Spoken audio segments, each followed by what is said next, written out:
Frères et sœurs en Christ, bien-aimés spectateurs de Espérance TV, soyez salués au nom puissant de notre Seigneur Jésus. Nous sommes ce jour à notre moment d'édification. Notre Dieu règne encore, auquel vous êtes maintenant habitués.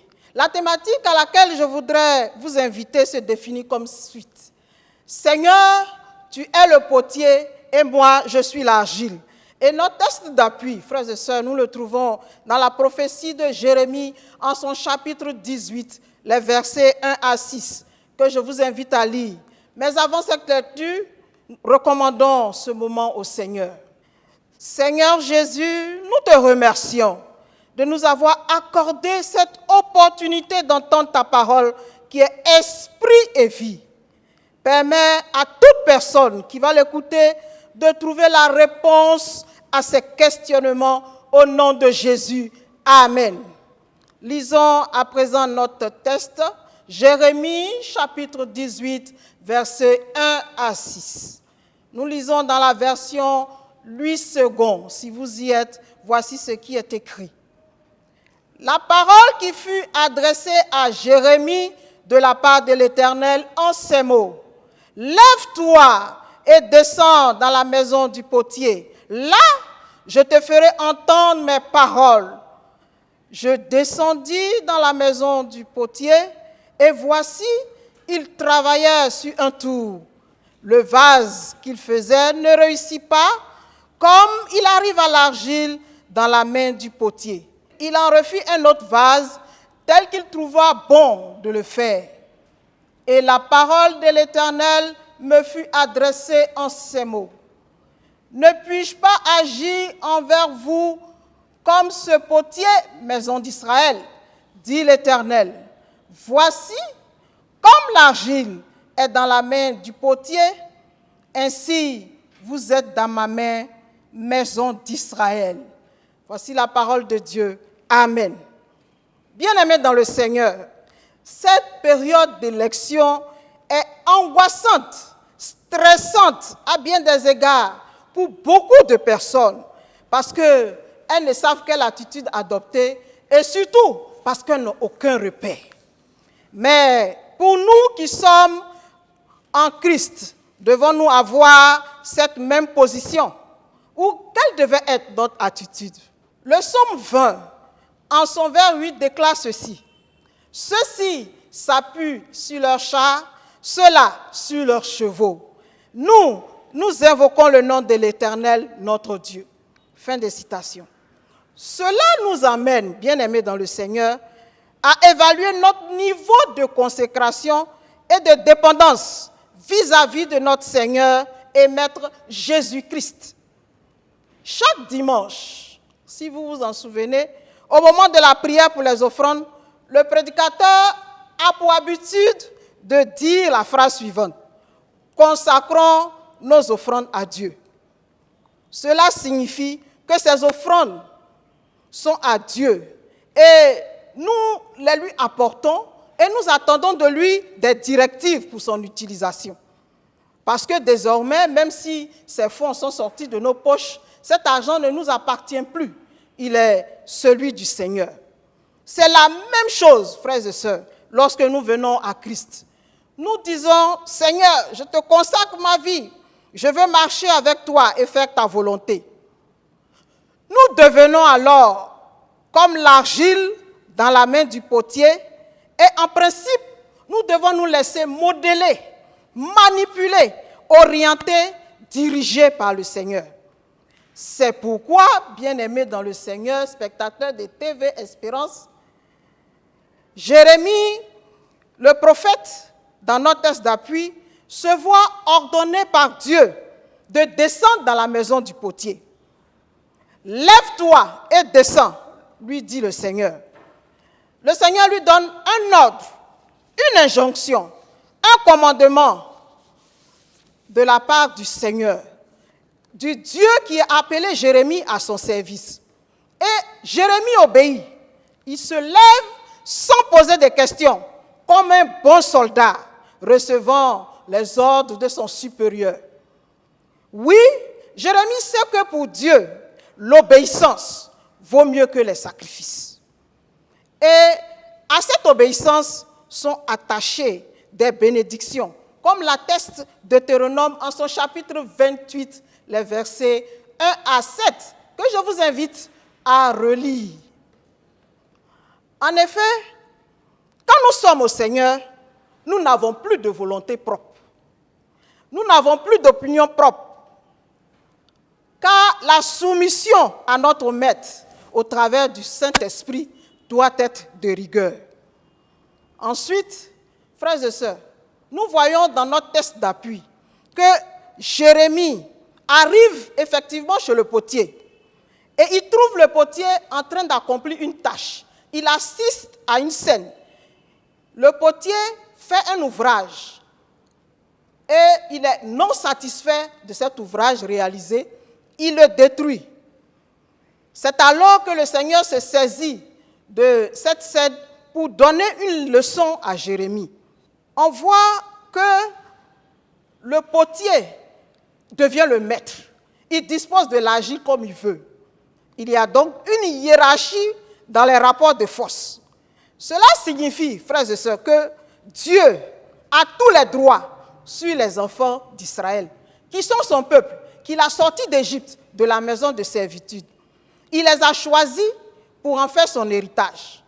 Ils lui doivent donc soumission, obéissance et respect.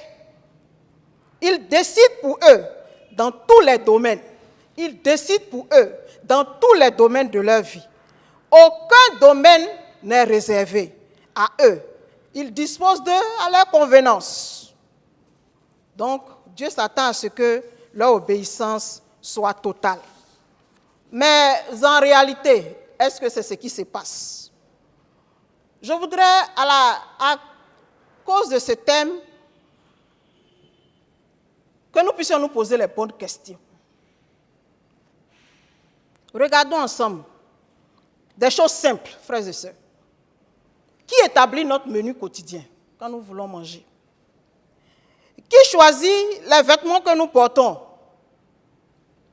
Notre lieu d'habitation, l'établissement scolaire de nos enfants. Qui choisit la marque, la couleur du véhicule quand nous voulons en acquérir un? Consultons-nous Dieu dans le choix de nos fréquentations ou même de notre carrière professionnelle? Est-ce que nous prenons en compte l'opinion du Seigneur dans le choix de notre partenaire de vie ou d'affaires, dans nos rendez-vous, dans nos recherches de marché? Est-ce que nous recherchons la volonté de Dieu? Quant à toi, frère, quant à toi, sœur, à quel niveau se situe ton obéissance au Seigneur? La Bible nous atteste que notre Dieu aime ses enfants, et c'est la vérité. Il ne peut donc pas leur vouloir du mal. Et en nous fiant à lui, nous pourrions nous éviter bien des tourments. Le Seigneur nous désire nous bénir, mais nous refusons d'être comme l'argile dans la main du potier. Nous refusons de nous laisser conduire. Nous refusons de nous laisser diriger. Nous refusons d'appliquer les instructions que Dieu nous donne. En effet, le Seigneur nous veut tout entier, jusque dans les détails de nos vies. Car nous le consultons, c'est vrai, pour les grands projets. Quand nous voulons voyager, quand nous voulons construire, quand nous voulons réaliser des choses grandes. Mais est-ce que nous le consultons pour les petites choses que nous qualifions d'insignifiantes? À quel niveau se situe notre consécration au Seigneur? Si chacun devait s'évaluer sur une échelle de 1 à 10, où pourrais-tu te placer, frère? Je voudrais vous rappeler que ce que Dieu veut réellement pour nous, c'est le 10 sur 10. Pourquoi? Parce que c'est lui, notre maître. Parce que nous n'avons que lui. Si ce matin, tu constates que ton niveau de consécration ou ton niveau d'obéissance n'est pas 10 sur 10, je voudrais t'inviter à prendre un engagement, à décidé de te soumettre entièrement au Seigneur afin d'être sauvé. Parce que, frères et sœurs, les temps sont mauvais. On n'a pas besoin de faire beaucoup de prophéties. Nous-mêmes, lorsque nous regardons la situation, nous savons qu'il faut que le Seigneur fasse quelque chose. Mais le Seigneur ne pourra agir que si nous sommes obéissants. Souvent, nous sommes obéissants à nos supérieurs hiérarchiques. Nous sommes obéissants à notre mari. Nous sommes obéissants à nos parents. Nous sommes obéissants à nos amis. Parce que nous les voyons et nous avons peur d'eux. À cause des sanctions, certainement. Mais nous n'obéissons pas au Seigneur comme Dieu s'attend à ce que nous le fassions. S'il nous plaît. Le Seigneur voudrait nous ramener à des justes proportions. Dieu veut être notre Dieu dans tous les domaines, dans tous les détails.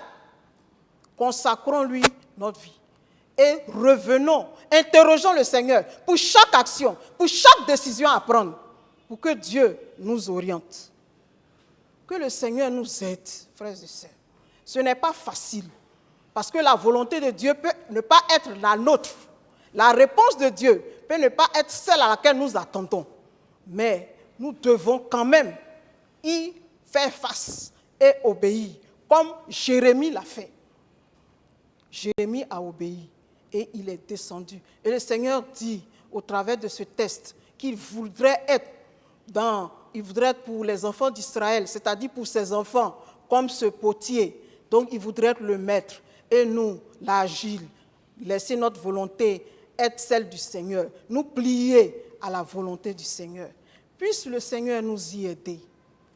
Et si tel est votre souhait, je voudrais vous inviter, chers spectateurs d'Espérance TV, à la prière.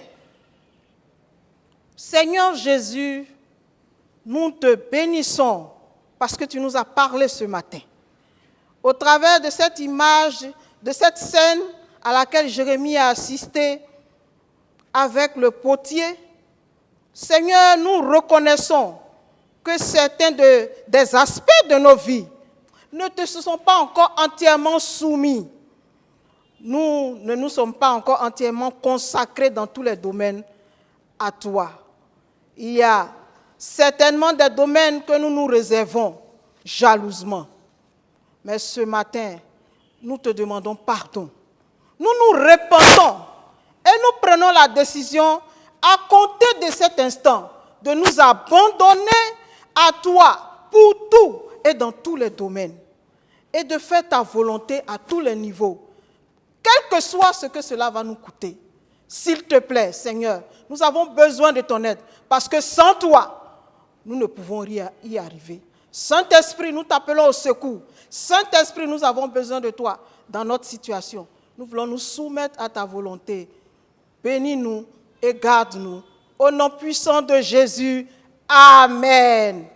Dieu vous bénisse.